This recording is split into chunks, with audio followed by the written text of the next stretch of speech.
Hi అండి. అందరికీ నమస్కారం.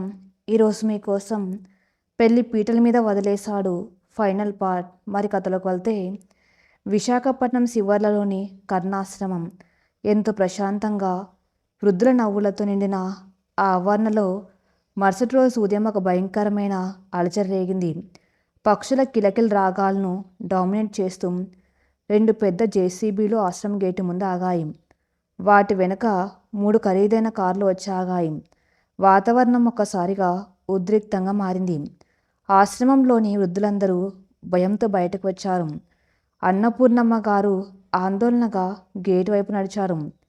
మధ్య కారులో నుండి అత్యంత అహంకారంగా కళ్ళజోడు పెట్టుకుని కిందకు దిగాడు కార్తీకం. అతని చేతిలో ఒక ఫైలు ఉంది.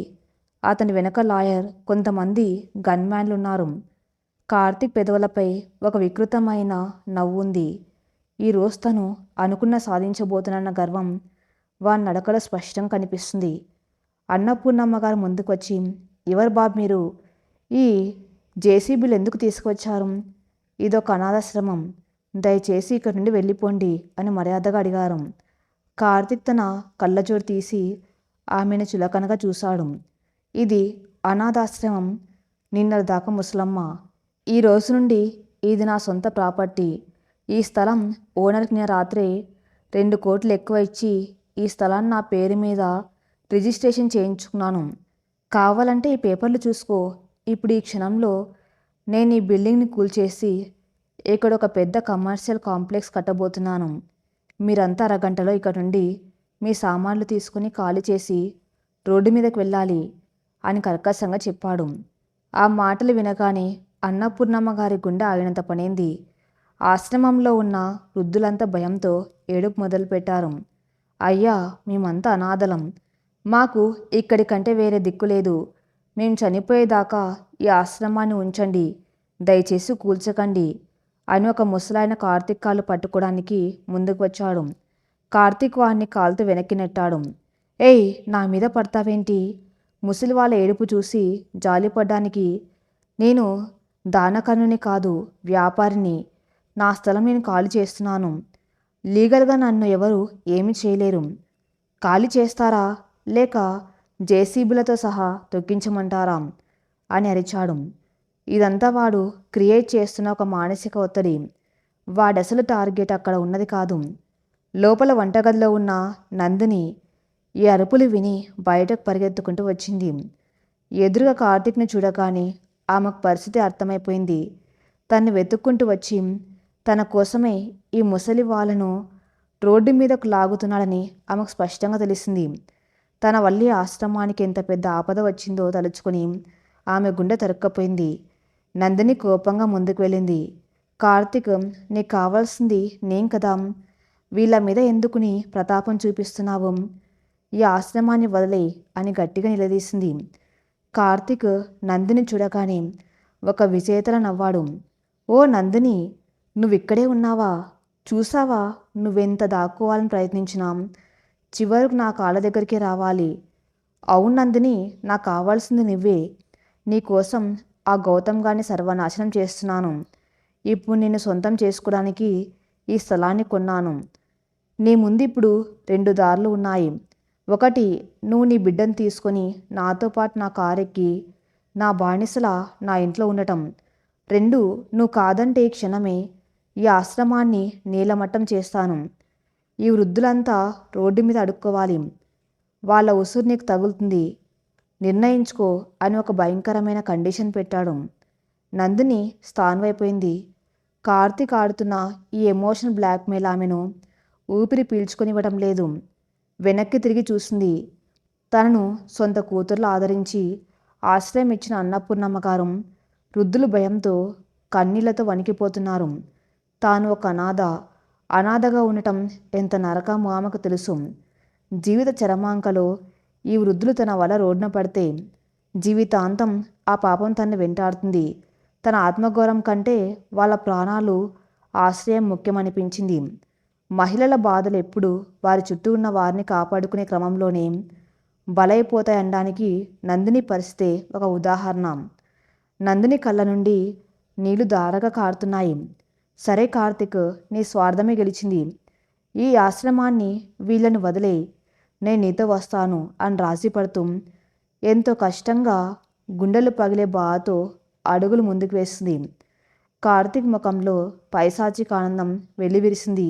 గుడ్, దట్స్ మై గర్ల్, రా వచ్చి కారెక్కు అన్నాడు. నువ్వెక్కడికి వెళ్ళవలసిన అవసరం లేదు నందిని. అకస్మాత్తుగా వెనక నుండి వినిపించిన గంభీరమైన గొంతుకి అందరూ ఉలిక్కిపడి చూశారు. ఆశ్రమం గేటు బయట గౌతమ్ కారు వచ్చి ఆగింది. అందులోంచి గౌతమ్, అతని వెనుక లాయర్ విశ్వనాథ్, డిటెక్టివ్ వినయ్ వేగంగా నడుచుకుంటూ లోపలికి వచ్చారు. గౌతమ్ కళ్ళల్లో ఏమాత్రం భయం లేదు, కేవలం ఒక తీక్షణమైన ఆత్మవిశ్వాసం ఉంది. గౌతమ్ నేరుగా వచ్చి నందిని ముందు నిలబడ్డాడు. నువ్వెవరి కోసము త్యాగాలు చేయవలసిన అవసరం లేదు నందిని. ముఖ్యంగా ఇలాంటి ఒక స్వార్థపరుడి కాళ్ళ దగ్గర నీ ఆత్మగౌరవాన్ని తాకట్టు పెట్టవలసిన పని అంతకంటే లేదు. నిన్ను రక్షించటానికి నేనున్నాను అనేంత మృదువుగా కానీ ధైర్యం నింపేలా చెప్పాడు. కార్తీక్కి గౌతమ్ని చూడగానే కోపం కట్టలు తెంచుకుంది. రే గౌతమ్, ఇక్కడ హీరోల డైలాగులు కొట్టడానికి ఇది నీ ఐటీ ఆఫీస్ కాదు. ఇది నా సొంత ప్రాపర్టీ. నా ల్యాండ్లోకి నువ్వు ఎలా వస్తావు? గెట్ అవుట్, లేదంటే నా మనసులతో నిన్ను బయట గెంటేస్తాను అని అరిచాడు. గౌతమ్ ఏమాత్రం తొనకలేదు. జోబులోంచి చేతులు బయటకు తీసి కార్తీక్ కళ్ళల్లోకి సూటిగా చూస్తూ ఒక వెంగపు నవ్వు నవ్వాడు. ఎలాంటి ఫైటింగ్ లేకుండా కేవలం తన బుర్రతో కార్తీక్ ఎలా చెక్ పెట్టాలో ఇప్పుడు చూపించబోతున్నాడు. కార్తీక్, డబ్బు ఉంటే ప్రపంచంలో ఏదైనా కొనొచ్చు అన్న నీ అహంకారానికి ఈ రోజుతో ఎండుకాడు పడిందిరా. నువ్వు ఈ ఆశ్రమం ల్యాండ్ని కొన్నావని ఈ ఫేక్ పేపర్లు చూపిస్తూ ఈ అమాయకులను భయపెడుతున్నావు కదా. అసలు నిజం ఏంటో నీ లాయర్ని అడిగి తెలుసుకో. అంతన లాయర్ విశ్వనాథ్ వైపు చూశాడు గౌతమ్. విశ్వనాథ్ ముందుకు వచ్చి తన చేతిలో ఉన్న ఒక అఫీషియల్ గవర్నమెంట్ ఆర్డర్ కాపీని కార్తీక్ ముఖం మీద పడేలా విసిరాడు. మిస్టర్ కార్తీక్, నిన్న రాత్రి మీరు ఈ ల్యాండ్ ఓనర్కి డబ్బు ఇచ్చి రిజిస్ట్రేషన్ చేయించాలనుకున్నారు కదా. కానీ మీకు తెలియని ఒక చిన్న లాజిక్ మిస్ అయ్యారు. మీరు 2 రోజుల క్రితం తీసుకున్న ప్రైవేటు బ్యాంకు 25 కోట్ల లోన్ నోటీసు గడువు ఈ ఉదయంతో ముగిసిపోయింది. ఆ బ్యాంక్ చీఫ్ మేనేజర్ వెన్నెల గారు రికవరీ యాక్ట్ కింద మీ కార్తీక్ ఎంటర్ప్రైజెస్కి సంబంధించిన అకౌంట్స్ అన్నీ ఫ్రీజ్ చేశారు. ఆ అకౌంట్స్ ద్వారా నిన్న మీరు చేసిన ఈ ల్యాండ్ ట్రాన్సాక్షన్ ఇల్లీగల్ అండ్ అవాయిడ్ని కోర్టు స్టే ఇచ్చింది. అంటే టెక్నికల్గా ఈ స్థలం మీది కాదు, బ్యాంక్ ప్రాపర్టీ. కాబట్టి మీరు ఈ ఆశ్రమాన్ని కూల్చడానికి వీల్లేదు. ఇంకొక అడుగు ముందుకు వేస్తే బ్యాంక్ ప్రాపర్టీని డ్యామేజ్ చేసినందుకు 10 ఏళ్ళు జైల్లో ఊచలు లెక్క పెడతారు అని లీగల్గా కార్తీక్ బండారం బయట పెట్టాడు విశ్వనాథ్. కార్తీక్ మైండ్ బ్లాక్ అయింది. వాడు కొనుక్కున్న పేపర్లు చిత్తు కాగితాలుగా మారిపోయాయి.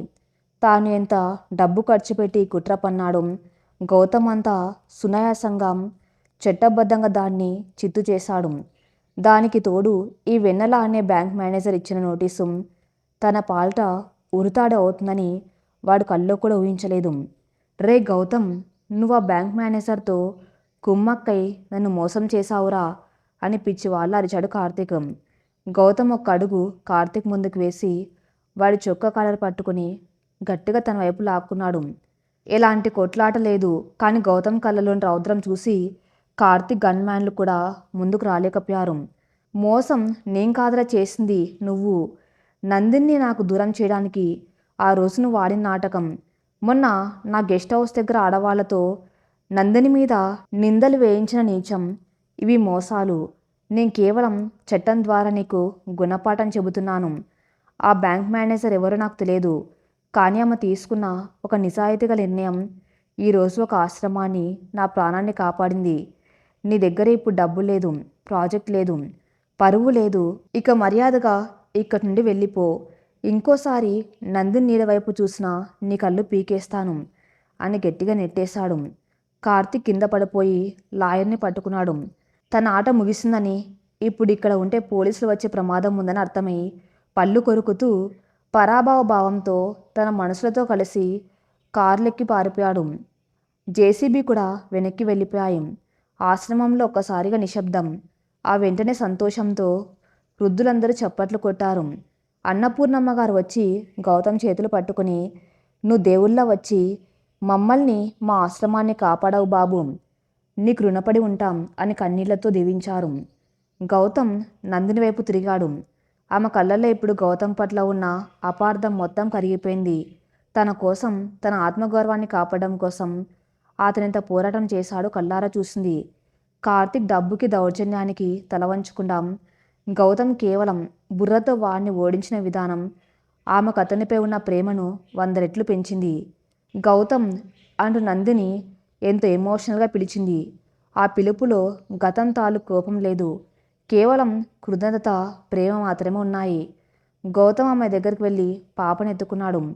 నందిని, నేను ఒకప్పుడు చేసిన చిన్న తప్పు నిన్నెన్ని కష్టాల పాలు చేసిందో ప్రతి క్షణం నేను కుమిలిపోతున్నాను.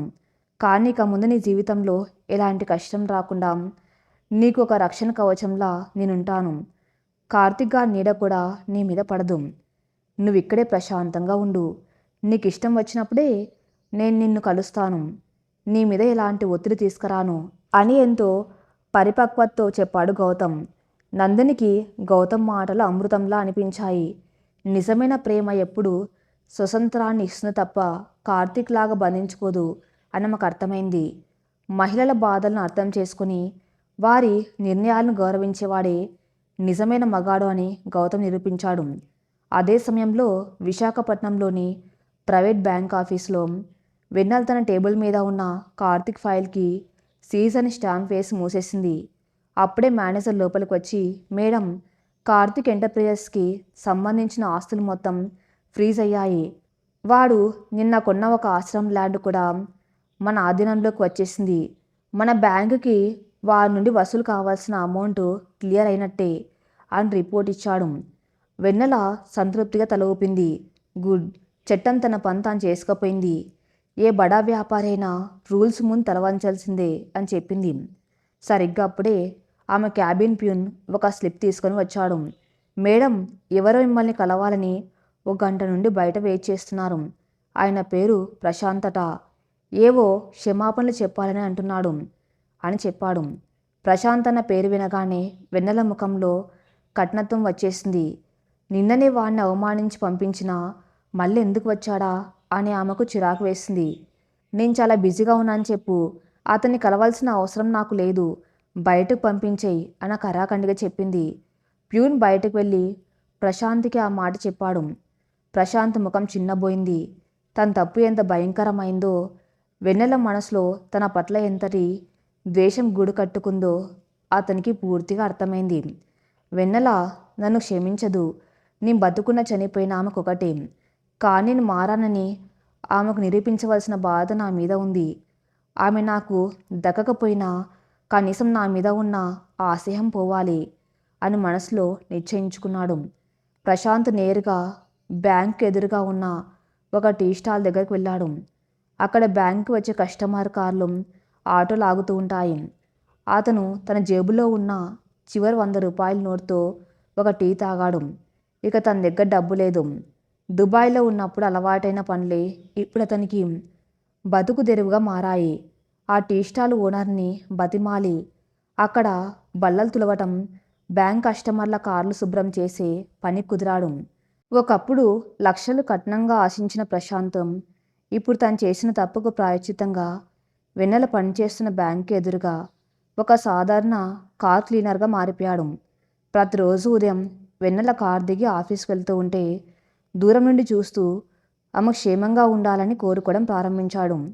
డబ్బు కోసం మనుషుల మార్పు ఎంత ఉంటుందో ప్రశాంత్ జీవితం ఒక పాఠంగా మిగిలింది. విశాఖపట్నం కాలం తన గాయాలను తానే మాన్పుకుంటూ మనుషులకు కొత్త పాటలు నేర్పుతూ ముందుకు సాగుతుంది. ఆశ్రమంలో జరిగిన ఆ భయంకరమైన సంఘటన తర్వాత దాదాపు 1 నెల రోజులు గడిచిపోయాయి. కరుణాశ్రమంలో ఇప్పుడు భయం లేదు, కేవలం ప్రశాంతం మాత్రమే ఉంది. కార్తీక్ కుట్రల నుండి ఆశ్రమాన్ని కాపాడిన గౌతమ్ తనిచ్చిన మాట ప్రకారం నందిని మీద ఎలాంటి ఒత్తిడి తీసుకురాలేదు. ఆమెను తనతో పాటు రమ్మని బలవంతం చేయలేదు. తన అపార్థం వల్ల ఆమె కోల్పోయిన ఆత్మవిశ్వాసాన్ని ఆమె సొంతంగా నిర్మించుకోవాలని అతను కోరుకున్నాడు. నందిని కూడా ఇప్పుడు పాత నందిని కాదు, కన్నీళ్లు పెట్టుకుంటూ మూల కూర్చుని అబల కాదు. ఆశ్రమంలో ఆమె ఒక కొత్త జీవితాన్ని ప్రారంభించింది. తన చేతి వంటకున రుచిని ఒక చిన్న వ్యాపారంగా మార్చింది. అన్నపూర్ణమ్మ గారి సహకారంతో, ఆశ్రమంలోని వృద్ధుల సహాయంతో కరుణాశ్రమ పచ్చళ్ళు మరియు వడియాలు పేరుతో ఒక చిన్న కుటిల పరిశ్రమను మొదలుపెట్టింది. ఎలాంటి రసాయనాలు లేని ఆర్గానిక్ పచ్చళ్లకు నగరంలో విపరీతమైన డిమాండ్ పెరిగింది. ఆ వచ్చిన లాభాలతో ఆశ్రమానికి కావలసిన మందులు, సరుకులు కొంటూ అనాథలైన ఆ వృద్ధులకు ఒక ఆసరాగా మారింది. తన బిడ్డ భవిష్యత్తు కోసం బ్యాంకులో కొంత డబ్బు కూడా దాచుకోవడం మొదలుపెట్టింది. తన కష్టాన్ని నమ్ముకున్న ఆమె ముఖంలో ఇప్పుడు అద్భుతమైన తేజస్సు కనిపిస్తుంది. ప్రతి ఆదివారం ఉదయం గౌతమ్ ఆశ్రమానికి వస్తుంటాడు. పండ్లు, ఆశ్రమానికి కావలసిన కొన్ని వస్తువులు తీసుకువస్తాడు. కానీ అతను నందినితో గంటల తరబడి మాట్లాడడు. ఒక గౌరవప్రదమైన దూరం పాటిస్తాడు. వృద్ధులతో కాసేపు ముచ్చటించి ఆ తర్వాత నందిని పాపతో ఆడుకుంటాడు. ఆ పసిపాప గౌతమ్ని చూడగానే చేతులు చాపుతూ ఎంతో మురిపంగా నవ్వుతుంది. ఆ దృశ్యాన్ని వంటగది కిటికీలోని చూస్తున్న నందిని మనసులో ఏదో తెలియని ఒక తీయని భావన కలుగుతుంది. ఒకప్పుడు తను ప్రేమించిన గౌతమ్ ఈరోజు తన బిడ్డకు పరోక్షంగా ఒక తండ్రి ప్రేమను పంచుతున్నాడు. అతనిలో నిజాయితీ, తన పట్ల అతను చూపిస్తున్న గౌరవం నందిని గుండెల్లో మళ్ళీ ప్రేమ చిగురించేలా చేస్తున్నాయి. కానీ గతం నేర్పిన చేదు పాటల వల్ల ఆమె ఆ ప్రేమను బయట పెట్టకుండా మనసులోనే దాచుకుంటుంది. విజయవాడ నుండి వచ్చిన వెన్నెల వైజాగ్లో తనకంటూ ఒక బలమైన ముద్ర వేసింది. ప్రైవేట్ బ్యాంక్ చీఫ్ మేనేజర్గా బాధలు చేపట్టి ఈ నెల రోజుల్లో కోట్లాది రూపాయల మొండి బకాయిలను వసూలు చేసి బ్యాంక్ చరిత్రలోనే ఒక రికార్డు సృష్టించింది. ఆమె పేరు చెబితేనే బడా డిఫాల్టర్లు సైతం వణికిపోయే స్థాయికి ఆమె ఎదిగింది. తన కూతురు ఎదుగుదలను చూసి గర్వపడిన రాఘవరావు దంపతులు ప్రతి వారాంతరంలో వైజాగ్ వచ్చి ఆమెతో గడిపి వెళ్తున్నారు. కానీ ఆ బ్యాంక్ ఎదురుగా ఉన్న టీ స్టాల్ దగ్గర ప్రశాంత్ జీవితం మాత్రం ఒక శిక్షలా కొనసాగుతుంది. వెన్నెల తనకు క్షమాపణ చెప్పే అవకాశం కూడా ఇవ్వకపోవడంతో ప్రశాంత్ తన తప్పును తానే ఒక ప్రాయశ్చిత్తాన్ని విధించుకున్నాడు. టీ స్టాల్ దగ్గర గ్లాసులు కడగటం, కస్టమర్ల కార్లు త్రవ్వడం చేస్తూ రోజుకు 200 రూపాయలతో బతుకుతున్నాడు. దుబాయ్లో తను అనుభవించిన దానికి ఇక్కడ తను చేస్తున్న పనికి పెద్దగా తేడా లేకపోయినా ఇక్కడ తన మనసుకు ఒక ప్రశాంతత ఉంది. ప్రతిరోజు ఉదయం వెన్నెల కారు దిగి ఆఫీస్కి వెళ్తూ ఉంటే కళ్ళారా చూసుకుంటూ ఆమె క్షేమంగా ఉండాలని దేవుని ప్రార్థిస్తున్నాడు. ఆ రోజు మధ్యాహ్నం ఆకాశం ఒక్కసారిగా మేఘావృతమై భారీ వర్షం మొదలైంది. వెన్నెల కారు బ్యాంక్ బయట పార్క్ చేసి ఉంది. కార్ గ్లాస్ కొద్దిగా కిందకు దిగి ఉంటాన్ని ప్రశాంత్ గమనించాడు. వర్షపు నీళ్లు కారు లోపలికి వెళ్ళి సీట్లు పాడవుతాయని వాడికి అర్థమైంది. వెంటనే తను కప్పుకునే ఒక పాత టార్పాలిన్ కవర్ తీసుకుని పరిగెత్తుకుంటూ వెళ్ళి వెన్నెల కారును కప్పాడు. ఆ భారీ వర్షంలో తను పూర్తిగా తడిసిపోతున్నా లెక్క చేయకుండా కవర్ ఎగిరిపోకుండా రాళ్లు పెట్టి అడ్డంగా నిలబడ్డాడు. అదే సమయంలో తన క్యాబిన్ కిటికీలోంచి బయటకు చూస్తున్న వెన్నెల కళ్ళు ఈ దృశ్యం మీద పడ్డాయి. ఆ కుండపోత వర్షంలో చలికి వణుకుతూ తన కారు పాడవకుండా కాపలా కాస్తున్న ఆ వ్యక్తి ప్రశాంత్ అని ఆమెకు అర్థమైంది. ఒకప్పుడు ఏసీ కార్లలో తప్ప తిరగని ప్రశాంతం చిన్న మరక పడితేనే బట్టలు విసిరేసే అహంకారి ఈరోజు తన కారు కాపలాగా వర్షంలో తడుస్తున్నాడు. డబ్బు కోసం మనుషులు ఎంతగా దిగజారుతారో వెన్నెల చూసింది. ఇప్పుడు పశ్చాత్తాపం మనిషిని ఎంతలా మారుస్తుందో కళ్ళారా చూస్తుంది. ఆ మనసులో ఒక క్షణం జాలి కలిగిన వెంటనే తన్ను తాను నియంత్రించుకుంది.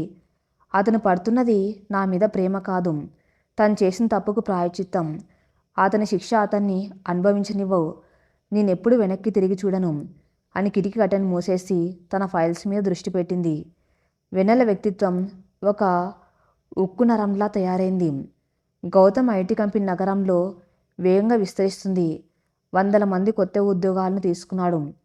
తన కంపెనీ కార్పొరేట్ అకౌంట్స్ని, ఎంప్లాయీ శాలరీ అకౌంట్స్ని ఒక పెద్ద జాతీయ స్థాయి ప్రైవేట్ బ్యాంక్కి మార్చాలని అతను నిర్ణయించుకున్నాడు. అందుకోసం నగరంలో అత్యుత్తమ సేవలు అందిస్తున్న మెయిన్ బ్రాంచ్కి వెళ్ళాడు.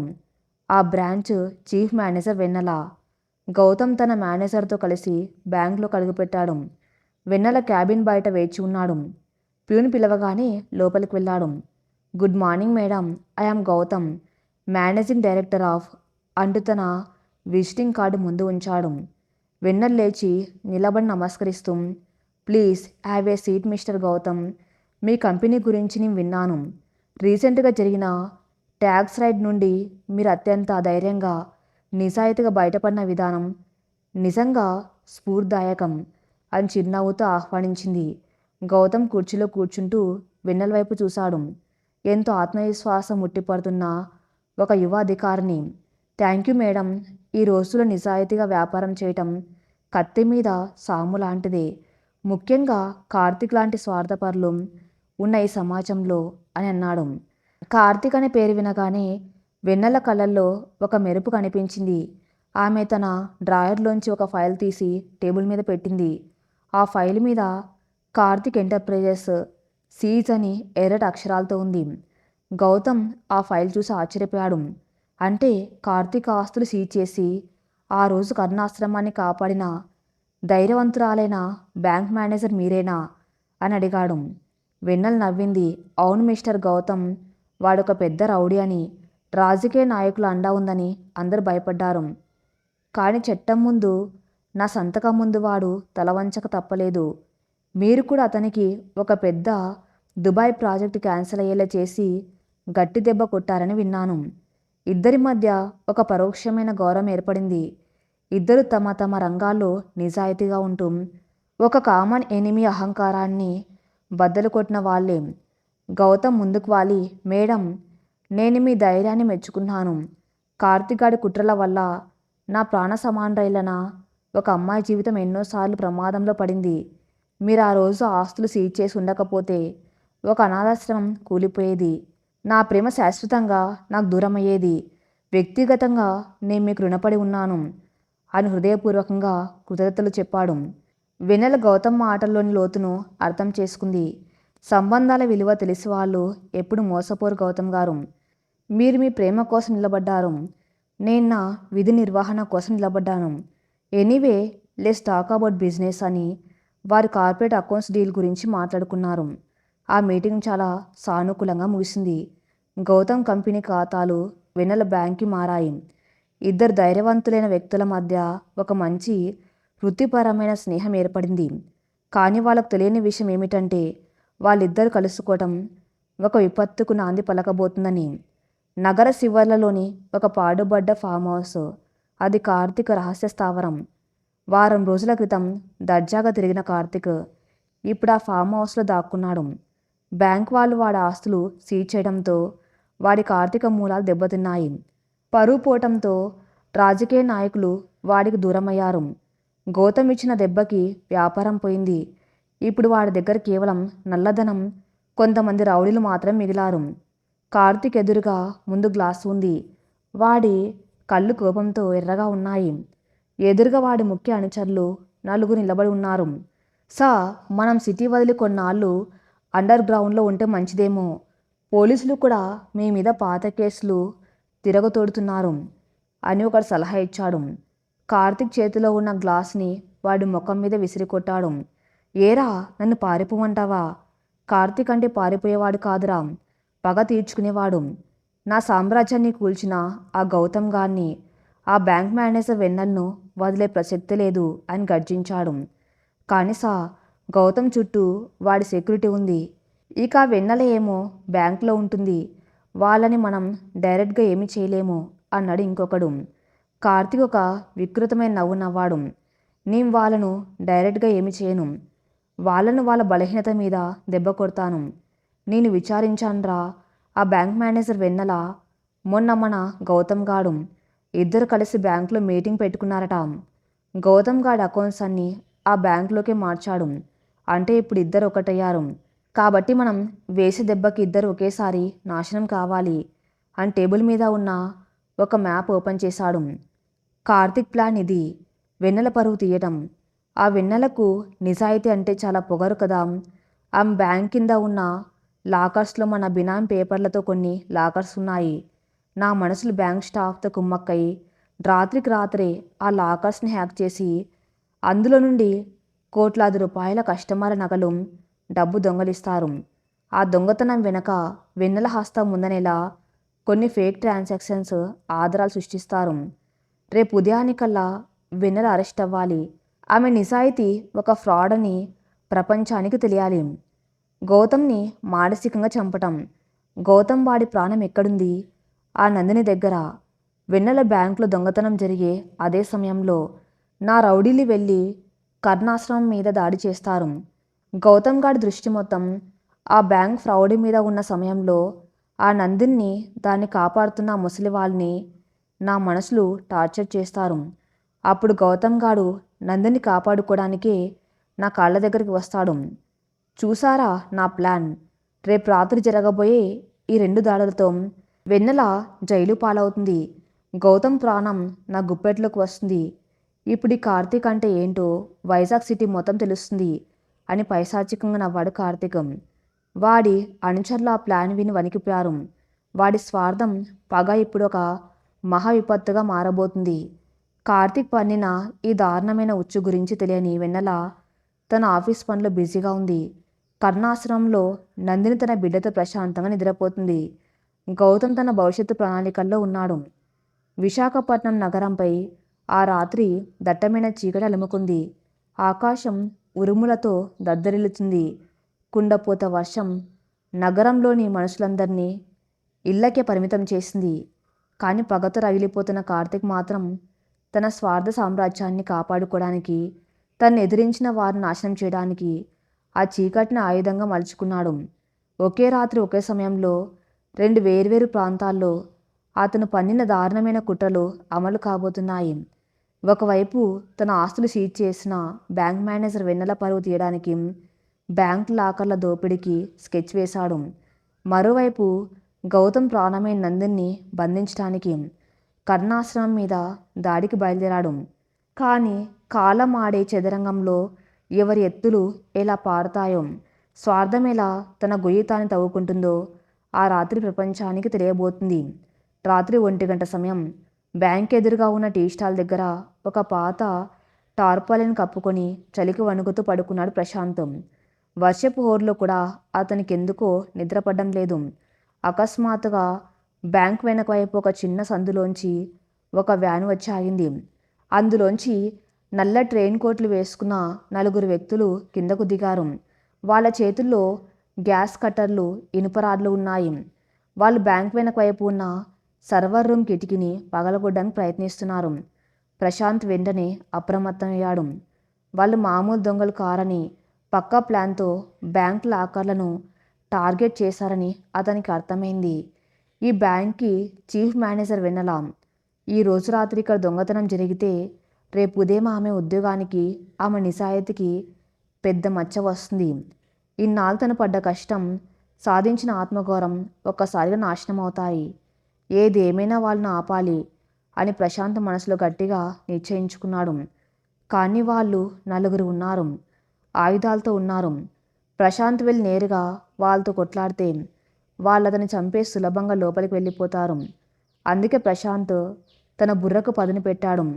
చప్పుడు చేయకుండా మెల్లగా పాకుతూ బ్యాంక్ మెయిన్ గేట్ దగ్గరికి వెళ్ళాడు. తన దగ్గర ఉన్న పాత కీప్యాడ్ ఫోన్తో వెంటనే పోలీసుల ఎమర్జెన్సీ నెంబర్ 100కి కాల్ చేసి బ్యాంక్ దగ్గర జరుగుతున్న దోపిడీ గురించి సమాచారం ఇచ్చాడు. ఆ వెంటనే వెన్నెలకు కూడా ఫోన్ చేసి విషయం చెప్పాడు. అంతటితో ఆగలేదు. ఆ దొంగలు కిటికీ గ్రిల్స్ కట్ చేసి లోపలికి వెళ్ళడం ప్రశాంత్ చూశాడు. వాళ్ళు లోపలికి వెళ్ళగానే దొంగలు తప్పించుకోవడానికి వీలుగా సగం తెరిచి ఉంచిన వెనుక వైపు ఇనుప తలుపును బయట నుండి బలంగా మూసి దానికి ఒక పెద్ద ఇనుప గొలుసు వేసి తాళం వేశాడు. లోపల ఉన్న దొంగలకు బయట తాళం పడిన చప్పుడు వినిపించి కంగారుగా వెనక్కి వచ్చారు. డోర్ తీయడానికి ప్రయత్నించారు. కానీ అది రాలేదు. రే, ఎవడో బయట తలుపుకి తాళం వేశాడు. మనల్ని ఎవరో చూశారు. వెంటనే కిటికీలోంచి తప్పించుకుందాం రా అని వాళ్ళు గ్యాస్ కట్టర్లతో తలుపును కట్ చేయడానికి ప్రయత్నిస్తున్నారు. ప్రశాంత్ ఆ తలుపు బయట నిలబడి వాళ్ళు బయటకు రాకుండా అడ్డుగా ఒక పెద్ద చెట్టు బలను, కొన్ని రాళ్లను అడ్డుపెట్టాడు. లోపల ఉన్న దొంగలకు కోపం వచ్చి కిటికీ సందులోంచి ఒకడు తుపాకీ తీసి బయట కాల్చాడు. ఆ బుల్లెట్ ప్రశాంత్ భుజాన్ని రాసుకుంటూ వెళ్ళింది. రక్తం కారుతున్నా సరే ప్రశాంత్ ఆ తలుపు దగ్గర నిలబడ్డాడు. తన రక్తం చిందించైనా సరే వెన్నెల జీవితాన్ని కాపాడాలని అతను నిర్ణయించుకున్నాడు. సరిగ్గా 2 నిమిషాల్లో 4 పోలీస్ జీపు సైరన్లు మోగించుకుంటూ అక్కడికి చేరుకున్నాయి. లోపల ఇరుక్కుపోయిన దొంగలను పోలీసులు చుట్టుముట్టి అరెస్ట్ చేశారు. అదే సమయానికి పోలీసులతో పాటే వెన్నెలకు కూడా తన కారులో అక్కడ చేరుకుంది. రక్తం మడుగులో వర్షంలో తడుస్తూ కింద పడిపోయిన ప్రశాంత్ని చూసి వెన్నెల గుండె ఒకసారిగా కదిలిపోయింది. పోలీసులు ప్రశాంత్ని ఆసుపత్రికి తరలించడానికి అంబులెన్స్ని పిలిచారు. వెన్నెల తన బ్యాంకుని, తన పరువును కాపాడడానికి ఒకప్పుడు తను మోసం చేసిన వాడే ఈరోజు తన ప్రాణాలను పణంగా పెట్టాడని అర్థం చేసుకుంది. కార్తీక్ పన్నిన మొదటి కుట్ర ప్రశాంత్ పశ్చాత్తాపం ముందు విఫలమైంది. ఇటు బ్యాంకు దగ్గర దొంగలు పోలీసులకు చిక్కిన అదే సమయానికి విశాఖ శివర్లలోని కరుణాశ్రమం ముందు కార్తీక్ తన 10 మంది రౌడీలతో వచ్చి దిగాడు. ఆశ్రమం అంతా నిశ్శబ్దంగా ఉంది. వర్షపు హోరులో వాళ్ళు గేటు పగలగొట్టుకుని లోపలికి ప్రవేశించారు. కార్తీక్ గట్టిగా అరిచాడు, నందిని బయటకు రా, గౌతమ్ గాడు నిన్ను కాపాడతాడని విర్రవిగావు కదా. ఈరోజు వాడి దృష్టి మొత్తం బ్యాంక్ లాకర్ల దొంగతనం మీదే ఉంటుంది. నిన్ను రక్షించడానికి ఇక్కడికి ఎవరు రాడు. ఈరోజు నువ్వు నాతో రావాల్సిందే, లేదంటే ఈ ఆశ్రమానికి నిప్పు అంటిస్తాను. ఆశ్రమంలోని వృద్ధులందరూ భయంతో వణికిపోతున్నారు. మెల్లగా ఆశ్రమం తలుపులు తెరుచుకున్నాయి. నందిని బయటకు వచ్చింది. కానీ ఆమె కళ్ళల్లో భయం లేదు. చేతిలో ఒక కర్ర పట్టుకొని ఒక కాళికమ్మ అదల నిలబడింది. కార్తీక్, ఒక ఆడది అబల అనుకొని ఇన్ని రోజులు నా జీవితంలో ఆడుకున్నావు. నా ప్రాణం పోయినా సరే నేను నీ బానిసగా రాను. ఈ ఆశ్రమం జోలికి వస్తే నిన్ను చంపడానికైనా నేను వెనకాడను అని గట్టిగా హెచ్చరించింది. కార్తీక్ వికృతంగా నవ్వి, నీ చేతిలో ఆ చిన్న కర్రతో నన్ను ఆపుతావా?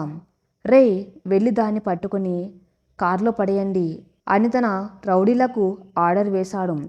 2 రౌడీలు నందిని వైపు అడుగులు వేస్తూ ఉండగా ఒక్కసారిగా ఆశ్రమం చుట్టూ ఉన్న చీకట్లో నుండి 10 పోలీస్ జీపుల హెడ్ లైట్లు ఆన్ అయ్యాయి. ఆ వెలుతురికి కార్తీక్ కళ్ళు జిగేర్మన్నాయి. ఆ లైట్ల వెనక నుండి అత్యంత ప్రశాంతంగా 2 చేతులు జేబులో పెట్టుకుని నడుచుకుంటూ వచ్చాడు గౌతమ్. అతని పక్కనే నగర పోలీస్ కమిషనర్ కూడా ఉన్నాడు. కార్తీక్ షాక్ అయ్యాడు. గౌతమ్, నువ్వు ఇక్కడికి ఎలా వచ్చావు? నువ్వు బ్యాంకు దగ్గర ఉండాలి కదా అని తరబాటుతో అడిగాడు. గౌతమ్ నవ్వుతూ కార్తీక్ దగ్గరకు వచ్చాడు. నీ అహంకారం నీ కళ్ళను గుడ్డివాటిని చేసింది కార్తీక్. నువ్వు వేసే ప్రతి ఎత్తుకు పై ఎత్తు వేయకపోతే నీ బిజినెస్ మ్యాన్ని ఎలా అవుతాను? నీ ఫోన్ కాల్స్ని, నీ మనసుల కదలికను నా స్నేహితుడి వినయ్ ఎప్పటికప్పుడు ట్రాక్ చేస్తూనే ఉన్నాడు. నువ్వు వెన్నెల బ్యాంక్ మీద ప్లాన్ వేసిన విషయం నాకు ముందే తెలుసు.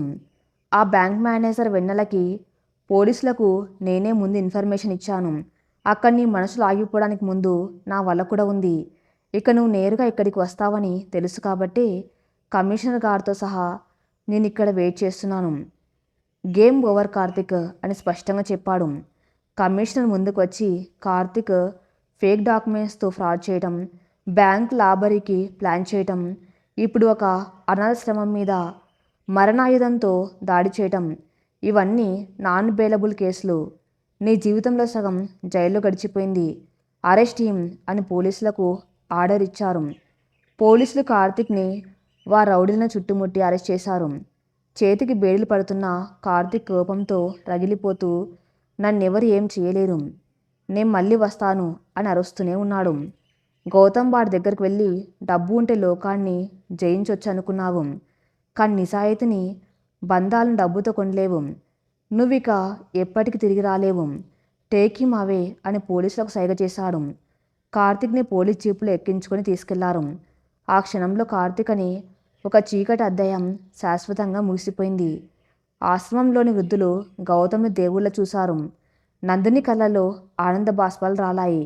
గౌతమ్ ఎటువంటి కొట్లాటలు లేకుండా కేవలం తన తెలివితేటలతో చట్టం ద్వారా తనకు ఆశ్రమానికి శాశ్వత రక్షణ కల్పించిన తీరు ఆమెనెంతగానో ఆకట్టుకుంది. మరుసటి రోజు ఉదయం విశాఖపట్నంలోని సిటీ ఆసుపత్రి. ప్రశాంత్కి భుజానికి ఆపరేషన్ జరిగి మత్తు నుండి కోలుకొని కళ్ళు తెరిచాడు. అతని ఎదురుగా కుర్చీలో వెన్నెల కూర్చుని ఉంది. ఆ ముఖంలో ఒకప్పటి కోపం, అసహ్యం లేవు. ఒక ప్రశాంతమైన క్షమాగుణం ఉంది. ప్రశాంత్ ఆమెను చూడగానే కళ్ళల్లో నీళ్లు తిరిగాయి. వెన్నెల, నువ్వొచ్చావా? నా కోసం నువ్వొచ్చావా అని ఆశ్చర్యంగా అడిగాడు. వెన్నెల మెల్లగా లేచి అతని బెడ్ దగ్గరకు వెళ్ళింది. నిన్న రాత్రి నువ్వు నీ ప్రాణాలను పణంగా పెట్టి నా బ్యాంకుని, నా కెరియర్ని కాపాడావు ప్రశాంత్. Thank you. ఒకప్పుడు డబ్బు కోసం నన్ను మోసం చేసిన నువ్వు ఈరోజు నా కోసం రక్తం చిందించావు. పశ్చాత్తాపం నిన్ను ఒక నిజమైన మనిషిని చేసింది అనేంత నెమ్మదిగా అంది. ప్రశాంత్ కన్నీళ్లు తుడుచుకుంటూ, వెన్నెల, నేను చేసింది నిన్ను మళ్ళీ నా జీవితంలోకి రమ్మని అడగడానికి కాదు. నేను చేసిన పాపానికి కనీసం చిన్న ప్రాయశ్చితం చేసుకుందామని మాత్రమే. నా వల్ల నువ్వు అనుభవించిన నరకానికి, ఆ 2 ముళ్ళ బంధపు అవమానానికి నేనేనాటికి క్షమించరాని వాణ్ణి. కానీ ఒక్కసారి, కేవలం ఒక్కసారి నన్ను మనస్ఫూర్తిగా క్షమించి వెన్నెల. నాకు ఆ ఒక్క శాంతి చాలు అని బతిమలాడాడు. వెన్నెల పెదవులపై ఒక చిరునవ్వు వికసించింది. నేను మనస్ఫూర్తిగా క్షమించలేను ప్రశాంత్. నీ మీద నాకిప్పుడు ఎలాంటి కోపము లేదు. కానీ మన ప్రయాణాలు వేరు. ఓ గాయం మానిపోయినంత మాత్రాన ఆ గాయం చేసిన వాళ్ళతో మళ్ళీ కలిసి నడవలేము. నువ్వు మారిన ఈ కొత్త జీవితంలో నిజాయితీగా బతుకు. నీకు మంచి భవిష్యత్తు ఉంటుంది. నా గమ్యం వేరు, నా కెరియర్ వేరు. గుడ్ బై ప్రశాంత్ అనేంత హుందాగా పరిపక్వత చెప్పి అక్కడి నుండి బయటకు నడిచింది. ప్రశాంత్ ఆమె వెళ్తున్న వైపు చూస్తూ ఒక ప్రశాంతమైన నవ్వు నవ్వాడు. తన ఆత్మకు పట్టిన పాపం తొలగిపోయిందని, వెన్నెల ఒక అద్భుతమైన మహిళగా ఎదిగిందని గర్వపడుతూ తన కొత్త జీవితాన్ని ఒక సాధారణ మనిషిగా ప్రారంభించడానికి సిద్ధమయ్యాడు. అదే ఉదయం వర్షం ఆగిపోయి ప్రకృతి ఎంతో అందంగా, స్వచ్ఛంగా కనిపిస్తుంది. కర్ణాశ్రం వెనక ఉన్న పచ్చడి తోటలో నందిని తన పసిపాపని ఎత్తుకొని నిలబడి ఉంది. అప్పుడే అక్కడికి గౌతమ్ వచ్చాడు. గౌతమ్ని చూడగానే నందిని ముఖంలో ఆనందం వెల్లివిరిసింది. గౌతమ్, నువ్వు నిన్న చేసిన సహాయానికి నేను ఏ జన్మకైనా రుణపడి ఉంటాను. కార్తీక్ ఒక పీడకల నుండి నన్ను శాశ్వతంగా దూరం చేశావు అని కృతజ్ఞతతో చెప్పింది. గౌతమ్ మెల్లగా ఆమె దగ్గరకు వచ్చి ఆ పసిపాప తల్లి నిమిరాడు. నేను చేసింది సాయం కాదు నందిని, నా బాధ. ఆనాడు నా అహంకారంతో నేను వేసిన ఒక తప్పటడుగు నిన్ను ఎన్ని కష్టాల పాలు చేసిందో నాకు తెలుసు. నేను నిన్ను క్షమించమని అడగను, కానీ నాకు ఒక అవకాశం ఇవ్వు. నీకు, ఈ పాపకు ఒక రక్షణ కవచంలా జీవితాంతం ఒక తోడుగా ఉండాలని నేను కోరుకున్నాను. నిన్ను బలవంతం చేయను, కానీ నీ మనసులో నా కోసం కొంచెమైనా చోటు ఉంటే నా చేయి పట్టుకు నందిని అని ఎంతో ఆర్తిక నిజాయితీగా అడిగాడు. నందిని గౌతమ్ కళ్ళలోకి చూసింది. అతనిలో పాత గౌతమ్ లేడు. ఒక పరిపూర్ణమైన అనుభవాలు నేర్పిన పాఠంతో పరిణితి చెందిన ఒక నిజమైన పురుషుడు ఉన్నాడు. తన్ను అవమానించిన గతం కంటే తన ఆత్మగౌరవాన్ని కాపాడిన ప్రస్తుతమే ఆమె గొప్పగా అనిపించింది. మహిళల బాధలను అర్థం చేసుకుని వారి నిర్ణయాలకు విలువ ఇచ్చే గౌతమ్ ప్రేమలో ఎలాంటి కల్తీ లేదని ఆమెకు స్పష్టమైంది. నందిని పెదవులపై ఒక అందమైన చిరునవ్వు వికసించింది. తన చేతిలో ఉన్న పాపను ఒక చేతితో పట్టుకుని మరో చేత్తో గౌతమ్ చాచిన చేతిని గట్టిగా పట్టుకుంది. గౌతమ్ కళ్ళల్లో ఆనంద బాష్పాలు రాలాయి. అతను నందిని, పాపని ఇద్దరిని కలిసి తన గుండెలకు హత్తుకున్నాడు. ఇన్నాళ్ళు కన్నీటి అంచున కరిగిన ఆ బంధం ఇప్పుడు నమ్మకం అనే పునాది మీద శాశ్వతంగా చిగురించింది. ఈ కథ ఇంతటితో సమాప్తం. మరిన్ని మంచి స్టోరీస్ కోసం నా ఛానల్ని ఫాలో అవుతూ ఉండండి. Thank you for listening.